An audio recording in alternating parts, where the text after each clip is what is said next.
नमस्कार। आज हम भारतीय पौराणिक कथाओं की एक ऐसी पहेली को सुलझाने जा रहे हैं जो हमेशा से ही बहुत दिलचस्प रही है। सोचिए, एक ऐसी कड़ी जो समय के दो सबसे बड़े महासागरों यानी रामायण और महाभारत को आपस में जोड़ती हो। तो चलिए इस अनोखे सफर पर निकलते हैं। तो सवाल बिल्कुल सीधा है। क्या सच में ऐसे कोई किरदार थे जो त्रेता युग के रामायण और फिर द्वापर युग के महाभारत दोनों के गवाह बने? ये सुनने में ही एक बहुत बड़ी चुनौती जैसा लगता है ना। आइए आज इसी रहस्य से पर्दा उठाते हैं। और इस सवाल को जो चीज और भी ज्यादा मुश्किल बना देती है वो है इन दोनों महाकाव्यों के बीच का जबरदस्त टाइम गैप। देखिए, पुराणों के हिसाब से त्रेता युग 3600 दिव्य वर्षों का था और द्वापर युग 2400 दिव्य वर्षों का। इतने लंबे, मतलब कल्पना से भी परे समय के पार किसी का मौजूद रहना, ये तो लगभग नामुमकिन सा लगता है। ठीक है, तो इससे पहले कि हम उन महान हस्तियों के नामों का खुलासा करें, ये समझना बहुत ज़रूरी है कि हम अपनी गिनती में किन्हें शामिल नहीं कर रहे हैं और क्यों नहीं कर रहे हैं। इससे हमारी खोज एकदम सटीक रहेगी। तो देखिए, हम देवताओं को इस लिस्ट में नहीं गिन रहे हैं क्योंकि उनकी आयु की गणना बिल्कुल अलग होती है।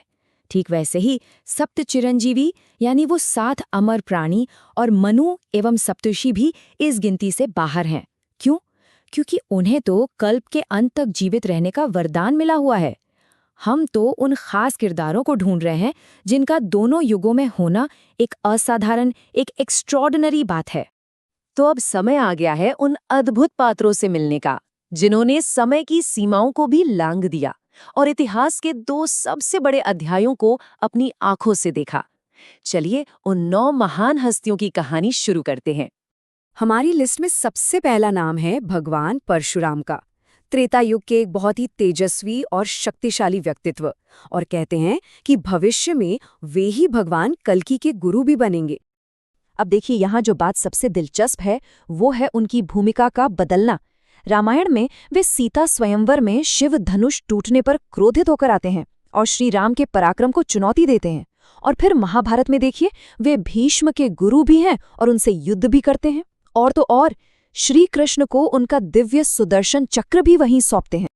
अगला नाम तो किसी परिचय का मोहताज है ही नहीं, श्री हनुमान। रामायण के प्राण और भक्ति के सबसे बड़े प्रतीक। रामायण में तो वे एक मुख्य नायक हैं जिनकी वीरता और भक्ति की कहानी हर पन्ने पर है। लेकिन महाभारत में उनकी भूमिका एक संरक्षक की, एक मार्गदर्शक की हो जाती है। वे अपने भाई भीम के बल का अहंकार तोड़ते हैं और कुरुक्षेत्र के महायुद्ध में अर्जुन के रथ पर ध्वज के रूप में विराजकर उनकी रक्षा करते हैं।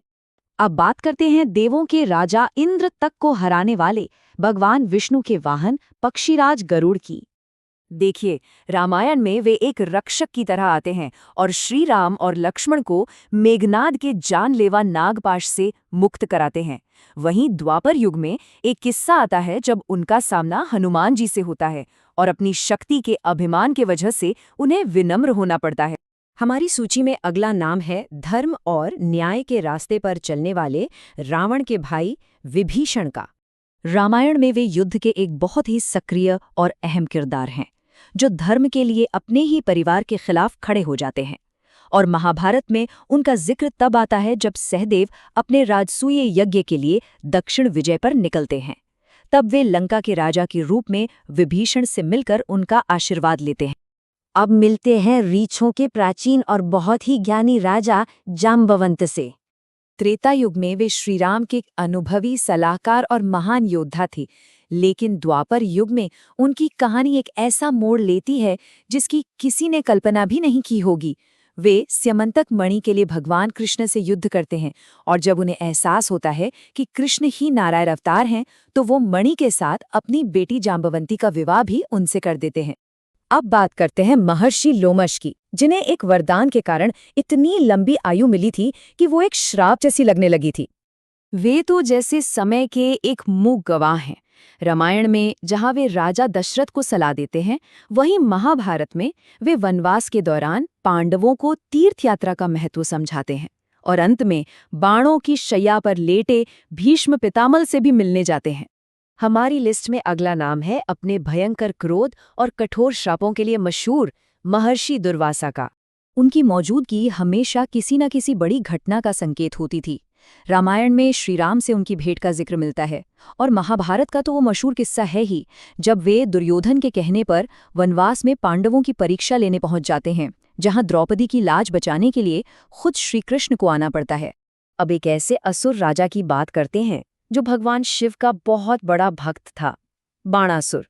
त्रेता युग में वो रावण का बहुत करीबी दोस्त था, लेकिन द्वापर युग आते आते कहानी पूरी तरह से बदल जाती है। वो श्री कृष्ण के पोते अनिरुद्ध को बंदी बना लेता है, और इस वजह से उसका सीधा युद्ध भगवान कृष्ण से होता है।